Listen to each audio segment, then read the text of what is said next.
As a graduate student, I had the chance to travel to Antarctica in the 93 to 94 season, and again in the 94 to 95 season.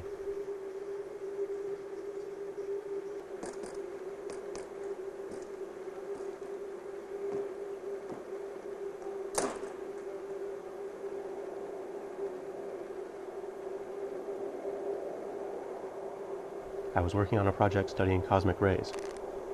The atmosphere filters out most cosmic rays, so to study them, we flew a detector in a very high altitude balloon up above 99.5% of the atmosphere.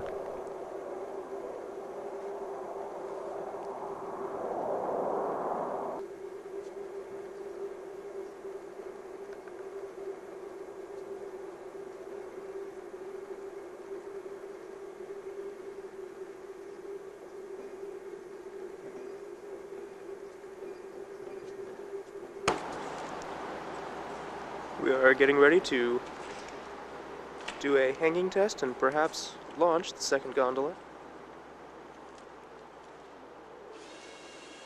Our gondola required some assembly on site.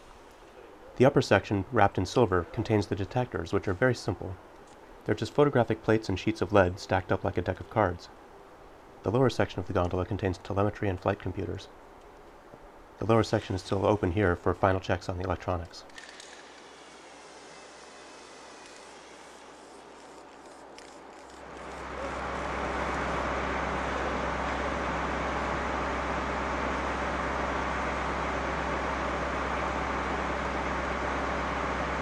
The gondola is now finally being supported by the fin.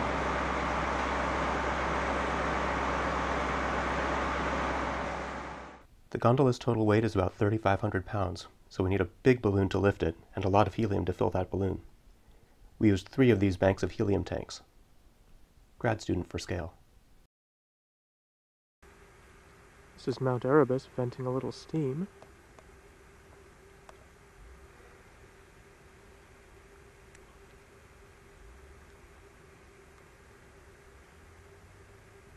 And right now we are laying out the flight train.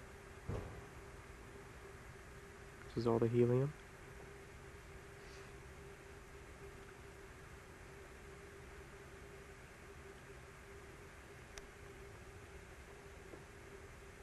Nice shot of the launch pad. Here's the flight train starting up. And finally the gondola.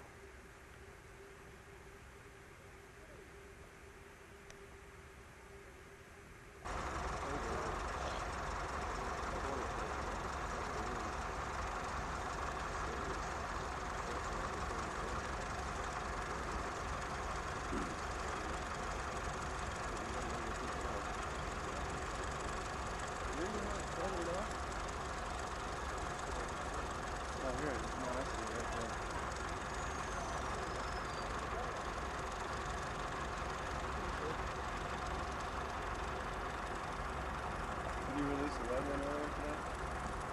Or is that this one? They released it.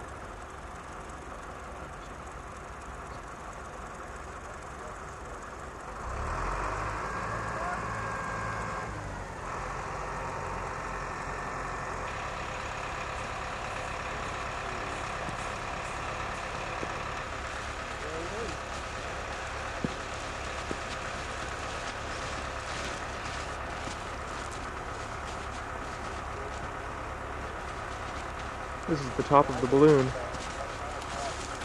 It's going to be wound around the spool. And then worked on a little bit on the ground to make sure that the valves are okay. Maybe just installed.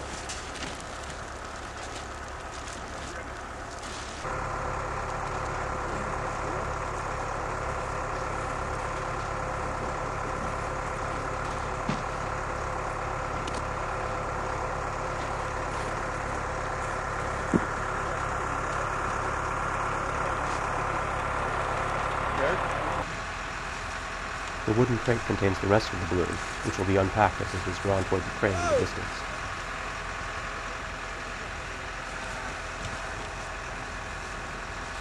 The balloon has now been unpacked and we can start to inflate it.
They are right now changing isopacks, I believe. Changing the helium tank that's filling them. We move between 3 banks of tanks to fill this up.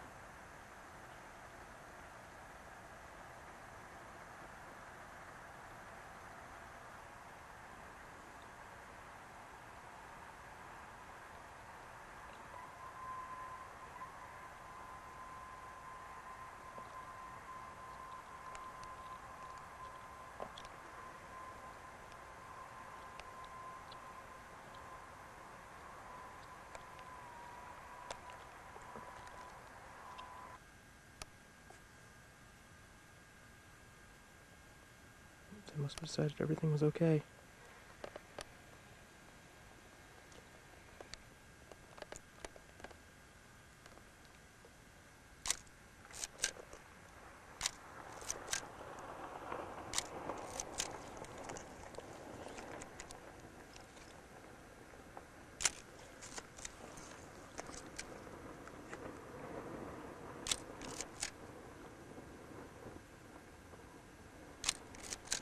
As soon as we release the balloon, the wind starts to take it. We don't want the gondola to swing back and forth like a pendulum under the balloon, so the crane drives downwind to get directly underneath before releasing the gondola.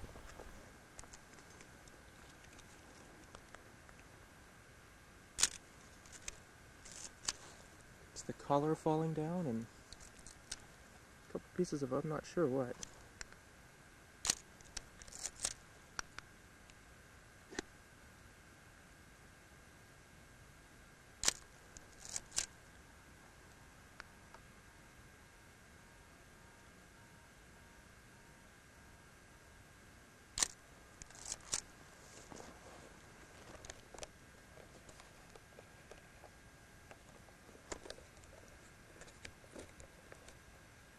We're driving the Delta to try to stay underneath it.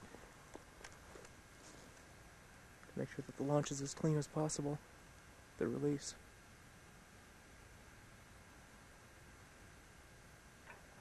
There it goes. It's got a speed right now of probably around 1,000 feet per minute. As the balloon rises, the air pressure drops, so the bubble at the top of the balloon expands. It will get high enough that the air pressure will be about 1/200th of the air pressure at sea level, so the bubble will get about 200 times bigger, filling all the empty material. At its float altitude of 124,000 feet, the balloon will be about 120 meters across. It's a fantastically clear day. We're going to be able to see it all the way up to float.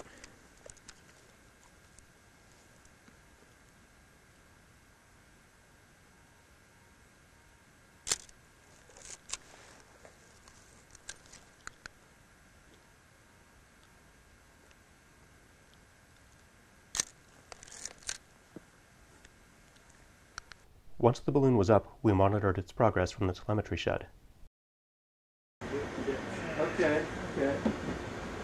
I can do that.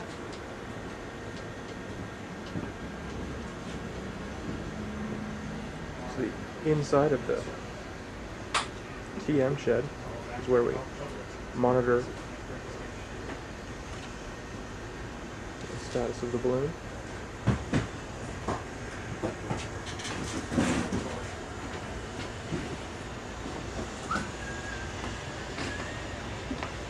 Hi, Mom, that's my only line. I paid her to say that. Here's why we flew in Antarctica. At the right time in the season, the winds set up in a circle around the pole, so we could let the balloon go, and it came right back after about 9 days.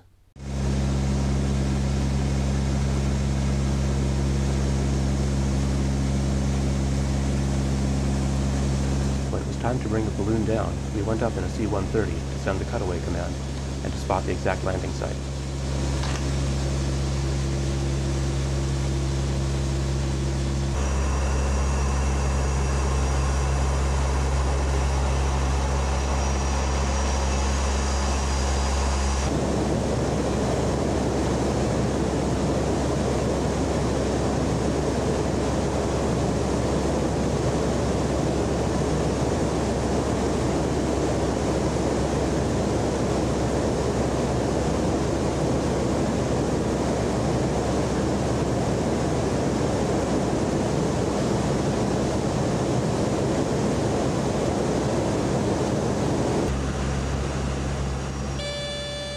were ready to land and recover the gondola if conditions were right, but the surface looked too uneven for this big plane. A smaller group returned in a smaller plane the next day. All in all, it was a pretty good business trip.